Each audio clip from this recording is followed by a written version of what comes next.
significa ser medio ni cómo fue que yo me enteré.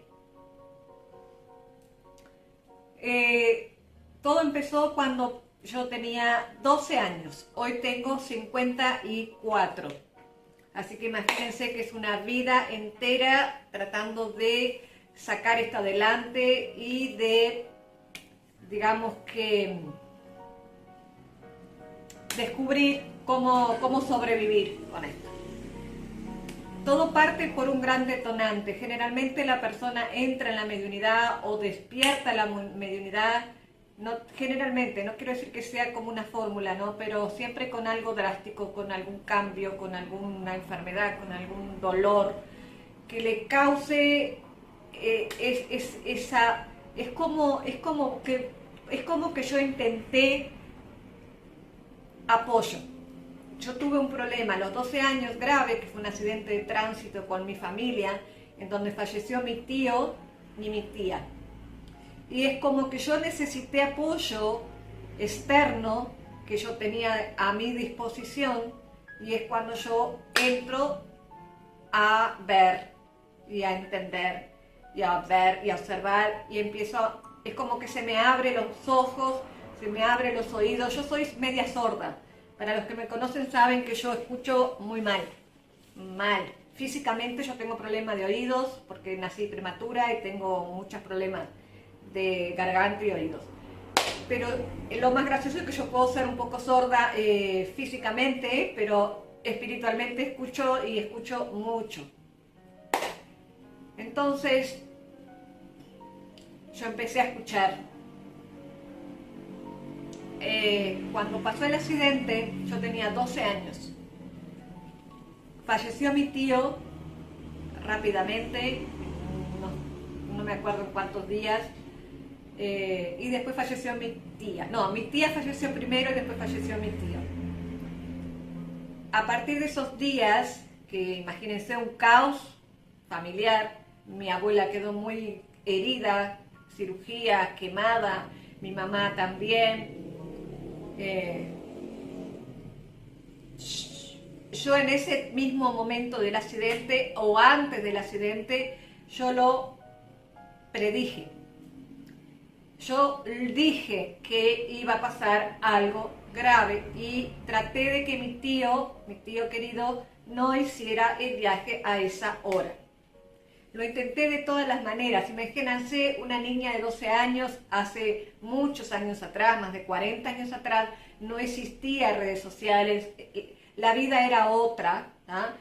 Una niña que venga a decir, no hagan ese viaje porque va a pasar algo, es estúpido. Y bueno, mi tío no me hizo caso. Yo amo viajar.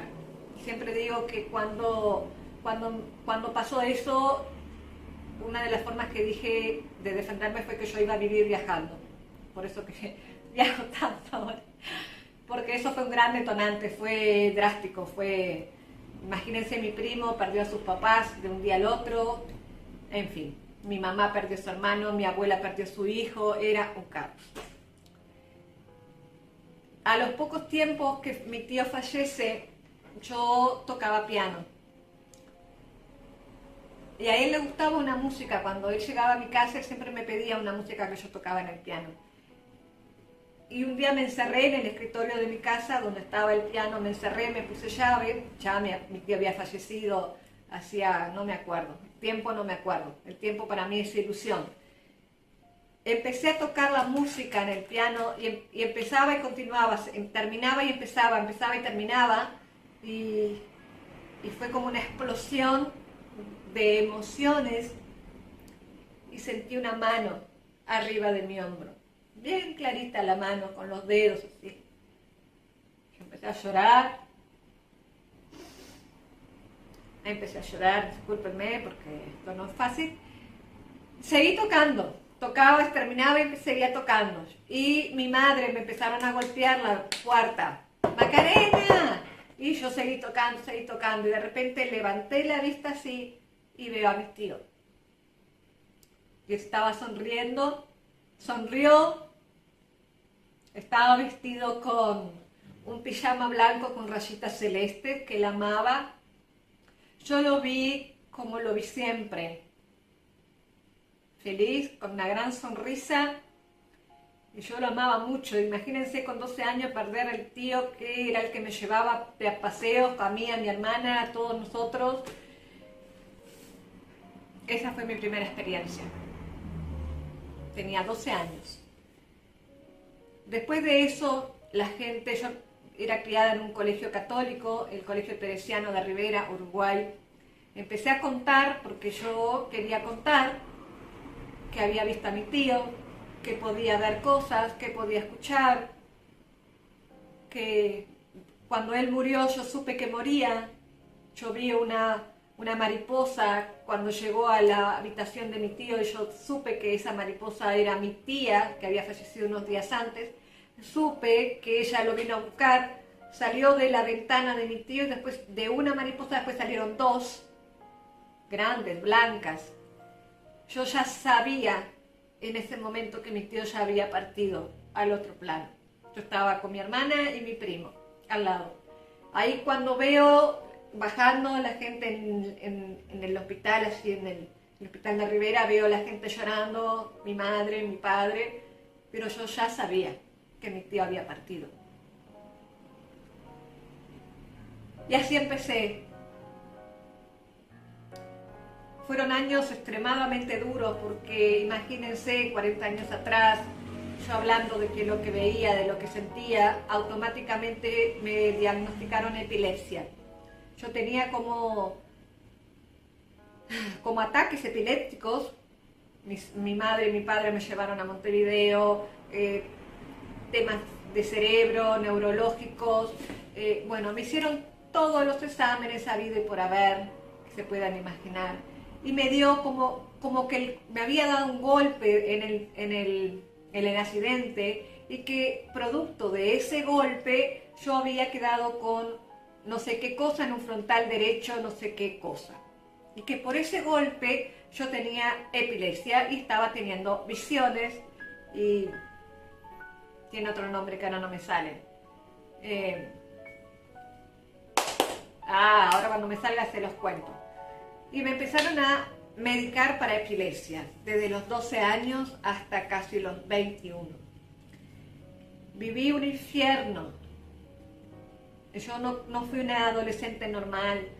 Yo no salía, yo me encerré, yo tenía mucho miedo. Yo escuchaba, yo veía, yo percibía las energías, mi cuerpo se tensaba.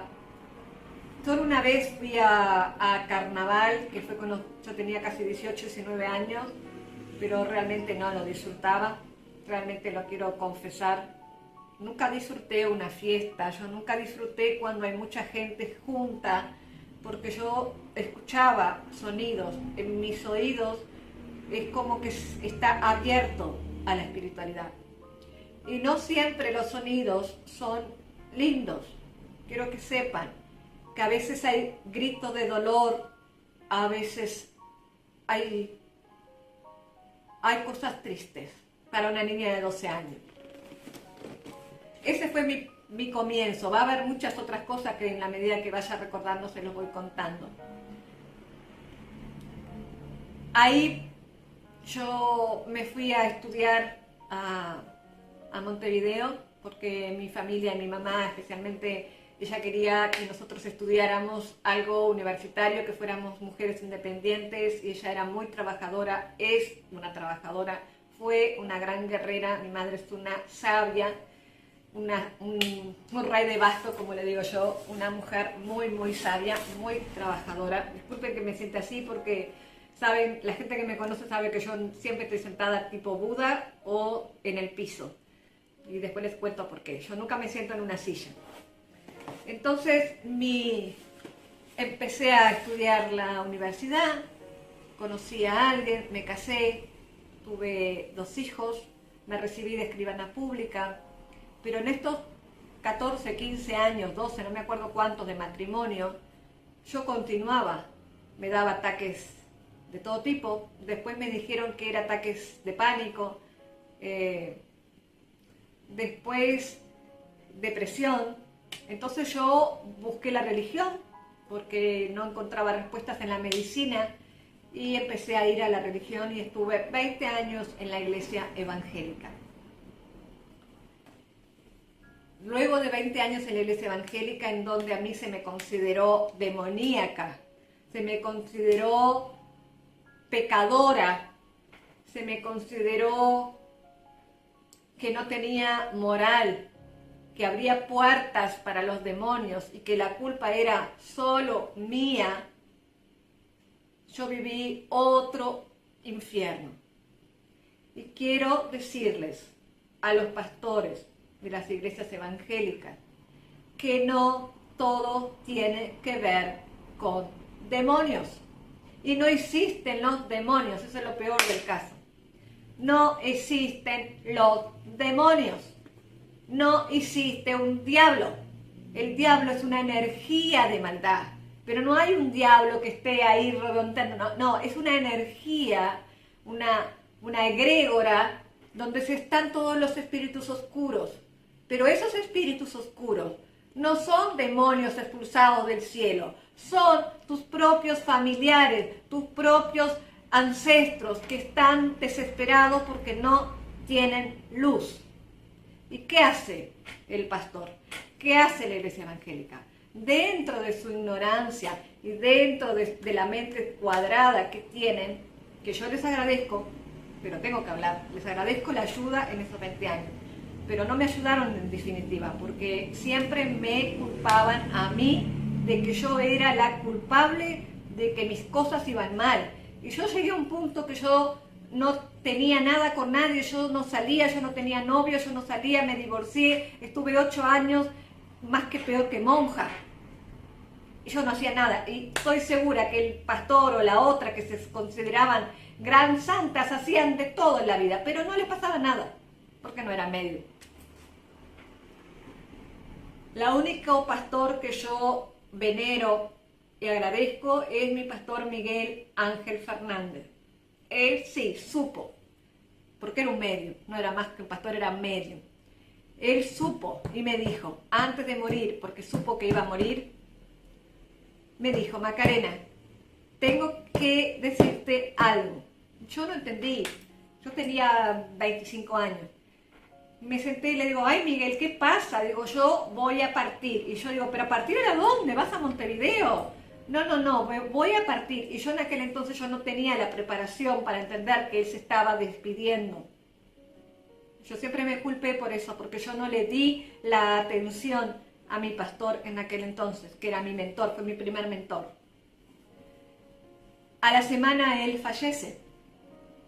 Pero antes de fallecer Miguel, que fue el pastor evangélico que me inició y que me orientó, y el único, el resto, todos quisieron sacar provecho y beneficiarse con mi mediunidad o con lo que yo hacía en la iglesia evangélica, porque no era una persona inactiva, era muy activa. Mi pastor Miguel me dijo: tú nunca vayas a salir del camino. Recién a la edad de mujer adulta, yo le pregunto: ¿qué va a pasar cuando yo sea adulta? Muy adulta, tú vas a tener las respuestas de todo lo que te va a pasar en estos años. Lo único que quiero que sepas, me dijo, es que no podés desistir, no podés rendirte, porque después va a llegar la recompensa. Yo no entendí nada. ¿Qué sé yo? No entendí nada. Hoy con 54 años les cuento que cuando cumplí 50, todo se me abrió. Ya con los 42 se me habilitó, se me salió el velo y empecé a entender que yo no era loca, ni era pecadora, ni tenía el diablo en el cuerpo, ni nada de eso. Yo era y soy medium, como lo es muchísimas personas, muchas, miles. Algunos en la iglesia evangélica se dicen que son profetas, y está bien, si mientras cumplan su propósito de vida, que puede ser en una religión evangélica, está bien, sea la religión que sea, con tal que desarrolle el propósito de vida al que vinieron a este mundo. Pero en mi caso no era. Yo no no era pecadora, yo no era culpable de lo que se me estaba acusando. Disculpen este desahogo, este canal va a ser así, lo siento. Cuando uno empieza a contar las historias personales, no hay forma de que esto no surja emociones. Luego de esos 20 años en la iglesia evangélica, que tiene muchas cosas, después los voy a ir contando poco a poco, yo paso a un centro espírita en Montevideo. Un día yo me levanto, tenía viajes astrales, yo viajaba, salía de mi cuerpo, mi espíritu. Yo fui a un lugar que había una mesa blanca y había 12 personas trabajando y a mí me dijeron, tenés que buscar un centro espírita. Yo vivía en Montevideo, en Pocitos, estamos hablando del año 2000, más o menos, sí, el año 2000. Y yo digo, ¿qué es eso, centro espírita? Entiendan que no había internet. En aquella época se buscaban las cosas con las páginas amarillas. Yo no sabía lo que era centro espírita. Empecé a buscar, mi madre me empezó a ayudar, mi madre siempre me apoyó, me cuidó, íbamos a un lugar, íbamos a otro. Y encontré un centro espírita, Renacer, si mal recuerdo, en Montevideo. Y ahí me llegó a mis manos los libros de Allan Kardec, el espiritismo de Allan Kardec. Esos libros, cuando yo los leí, yo dije, pero esto es de lo que yo sé, esto es lo que yo siempre supe y que la Biblia a mí no me explicaba. Y ahí entendí que yo no estaba loca, ni pecadora, ni que tenía el diablo en el cuerpo, ni que abría puertas, ni que era mala persona, sino que yo tenía mediunidad ostensiva. Trabajé 10 años en los centros espíritas de muchos lugares. Acá voy a hacer un resumen general, después voy a ir punto por punto y en muchos temas. Trabajé en el Centro Espírita de Montevideo, donde me inicié, en Renacer.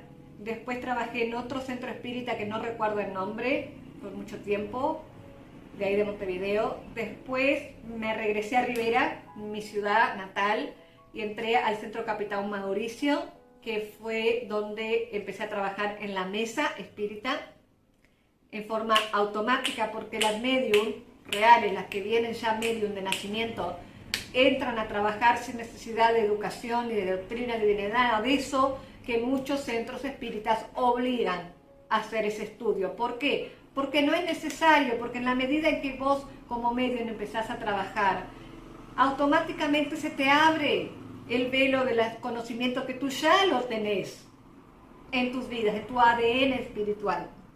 Entonces no es necesario tanto protocolo, tanta pérdida de tiempo. Don Carlos, ahí en Capitán Mauricio, lo que hizo, la grandeza de ese hombre es que automáticamente me puso a trabajar. Y en el punto que yo empecé a trabajar en la mesa espiritista, yo me empecé a recuperar. Mágicamente, Macarena se fue de viaje, sola, por 3 meses a España. Después viajé otros 3 meses a los 2 años. De una persona que no podía salir de casa, que era pecadora, que no podía vivir, que caía por todos lados, que tenía crisis de pánico, agorafobia y no sé cuántas cosas más. De repente viajé 3 meses sola, ¡sola! Y después me fui de nuevo sola. Eso era más que nada para demostrarme a mí misma de que yo no estaba, que yo podía hacer cosas sola. Después de eso viene una etapa en que yo empiezo a manifestar mis entidades, mis guías, que es cuando la medium empieza a tener que cumplir su misión de trabajo mediúnico a otro nivel, a nivel ostentativo, a nivel físico. Y cuando en mi caso ya era hora de empezar a trabajar ayudando en otra dimensión, digamos así. Y ahí el director del Centro Espírita, Capitán Mauricio, tuvo la humildad, la tremenda humildad que no encontré en ningún pastor en 20 años, salvo Miguel, como le dijo. En pastor alguno encontré la humildad que encontré en este director de este Centro Espírita y decirme: Macarena, te tenés que ir de este lugar, de este Centro Espírita, y tenés que buscar la Umbanda. Yo le dije, de ninguna manera, no me gusta la Umbanda. No me gusta, no creo, no me gusta, no quiero. Y punto, no quiero. Y continué trabajando en el centro espírita. Prejuicios, gente. Prejuicios que nos enseñan a pensar, como me dijo una amiga ayer por teléfono. ¿Sos de la Umbanda? ¿Sos del diablo? No es del diablo. Yo casi perdí la vida por los prejuicios que el sistema me inculcó de que la Umbanda era del diablo. La Umbanda es una religión afrodescendiente, una religión ancestral, en donde se trabaja con las entidades incorporadas.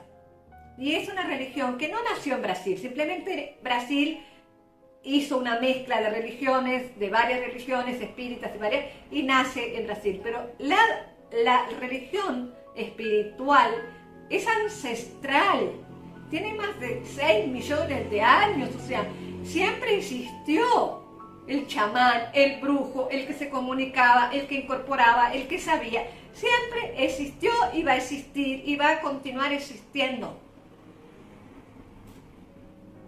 ¿Estás ahí? Poneme like de me gusta, suscríbete al canal, porque te puedo asegurar que aquí vas a encontrar muchas verdades. Y si tienes ganas de insultarme, y si eres de religión de la que acabo de hablar, de evangélica, quiero decirte, antes que vayas a poner un comentario negativo y a ofender, quiero decirte, ¿qué te dije? Mi mayor mentor fue mi pastor Miguel.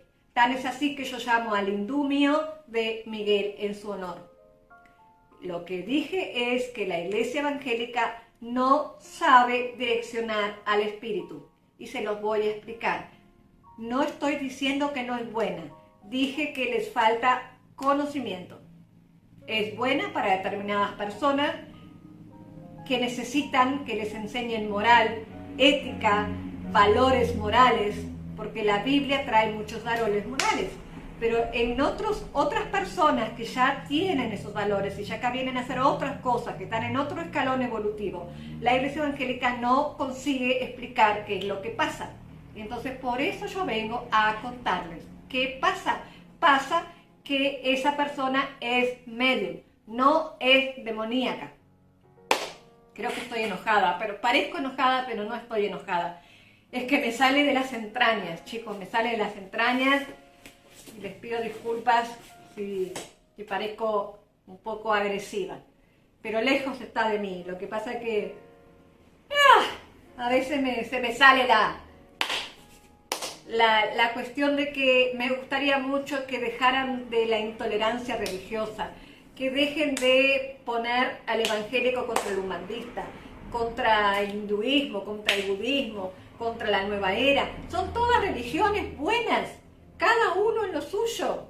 Tampoco es bueno hacer una mezcla de todas las religiones y hacer una mezcla rara. No, cada persona tiene su tiempo en determinada religión y se respeta la religión del otro. Yo respeto la religión de la persona que tiene necesidad de la iglesia evangélica porque necesita encontrar valores morales, y ustedes me respetan a mí porque yo ya los tengo y necesito ahora trabajar para ayudar al otro. Y porque tengo otros dones diferentes a los de ustedes. Así que por favor, si hay algún evangélico acá que no se sienta ofendido, que no se sienta atacado, yo amo a la iglesia evangélica, en su momento me ayudó y mucho. Hasta que tuve que borrarlas de mi vida porque es muy fácil los evangélicos juzgar. Y cuando yo sabía que aquellos que estaban hablándome de moral no tenían nada, pero nada.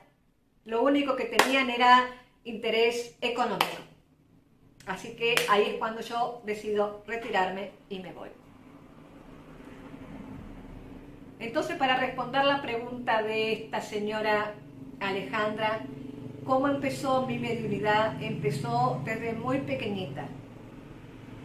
Yo tuve la gracia, la bendición, quiero también decir, de tener a mi familia cuidándome. Eso me salvó la vida. ¿tá? Y quiero decir también que cuando uno nace medium, uno lo hace a conciencia antes de nacer. Hay acuerdos que uno tiene antes de nacer y a conciencia dice, bueno, te sientan en una gran mesa, como les voy a poner una historia como la veo yo y como lo he visto, ¿no?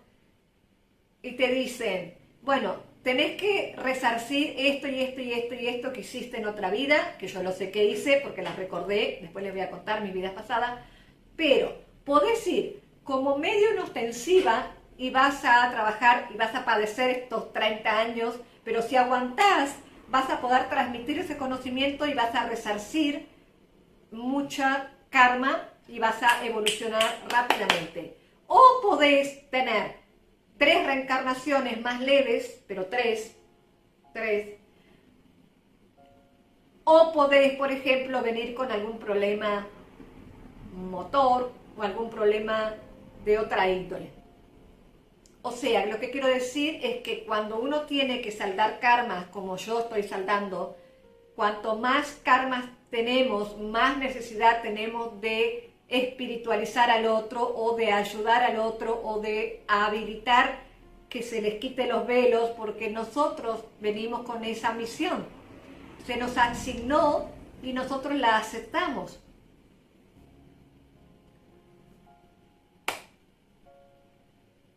Entonces, cuando ustedes no saben por qué les pasa lo que les pasa en la vida, recuerden, ustedes hicieron un acuerdo y vinieron a vivir eso. Entonces, den gracias porque tienen vida. Se les ha dado el beneficio de vivir. Hay muchos espíritus, hay millones y billones y billones de filas deseando reencarnar en la Tierra, porque la Tierra lo que tiene es que vos evolucionás rápidamente. En el mundo espiritual, en la 4ª dimensión, el espíritu trabaja permanentemente, pero no evoluciona de la manera que evoluciona cuando estás en cuerpo, en carne, en materia, porque estás limitado, estás como encerrado, estás como en una cárcel y tus sentidos son solamente 5. Entonces vos tenés que tomar decisiones, tenés que ayudar, tenés que tomar decisiones buenas o malas en el libre albedrío, y eso es lo que te permite crecer. Y es así. Después que tú evolucionás, probablemente vas no a reencarnar más en la Tierra, reencarnarás en otros universos mucho más evolucionados, con otras dimensiones, 5ª, 6ª, 7ª, 8ª, 9ª, y muchas moradas hay en la casa de mi padre, porque las hay. Bueno, chicos, yo no sé cuánto va de minutos, voy a tener que comprar un reloj para tenerlo enfrente, porque si no, yo empiezo a hablar, y con el Murcia ahí acostado, arriba de mi mesa, y no me doy cuenta cuánto tiempo llevo. Les quiero dar las gracias si llegaron hasta acá. No se den por ofendidos nadie. Déjenme las preguntas que quieran. Yo voy a contestar todos los días una en lo posible, por lo menos en este tiempo. La historia continúa. Después del Centro Espírita yo entré en la Umbanda desde mis 50 años. Yo tengo 54, voy a cumplir 55 en un mes. Así que va a ser casi 5 años que estoy en la Umbanda. Y lo único que les digo es que la Umbanda no es del diablo. La Umbanda es la religión más bonita que yo he conocido, y eso que he recorrido muchos lugares buscando respuestas. La Umbanda es la religión más disciplinada que yo he conocido. Hay mucha disciplina, hay muchísimo trabajo y hay muchísima verdad. No es una verdad para todos, no todos pueden entenderla porque, como les digo, no están preparados, no tienen la capacidad ni las experiencias, no tienen las experiencias vividas de otras vidas para poder entender esta. Pero sé que muchos van a entenderme, o van a quedar pensando, o van a analizar. Como en Umbanda hay muchas religiones de ese tipo, espiritualistas en el mundo, ¿ah? Hoy trabajo en la Umbanda, hoy soy medio de la Umbanda, hoy trabajo con mis guías y yo después en otro video les voy a empezar a contar. Déjenme las preguntas que quieran y en la medida en que yo pueda voy a ir contestando. Les quiero dar las gracias, bienvenidos, déjenme la suscripción, déjenme en comentario. Este es un canal nuevo, muy nuevito, tiene 7, 8 días. Voy a hacer tarot, hago lecturas de tarot, trabajo en el tarot, trabajo en un centro de Umbanda también y no soy del diablo, ¿ok? Bueno, les dejo con un abrazo al alma, un beso muy grande, un hasta luego y chao, chao, chao, chao. Nos vemos pronto. Chao.